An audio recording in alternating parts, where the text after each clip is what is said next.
Hello friends, আজকে দুপুরের মেনুতে এগুলো বানানো হয়েছে।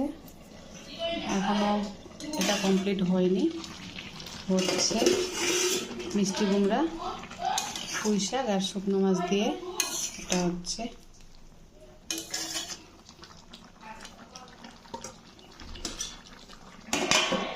এখানে রয়েছে ছোট মাছ, আলু ঝিঙে দিয়ে চচ্চড়ি। এখানে রয়েছে গোলসা ট্যাংরা তেল ঝাল। এখানে রয়েছে উচ্ছে ভাজা।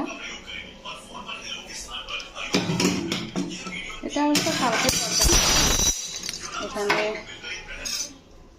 এটা ফলি মাছ, আলু বেগুন দিয়ে ঝোল হয়েছিল। আজকে এগুলো হয়েছে, আর এটা হলে কমপ্লিট আমাদের রান্না।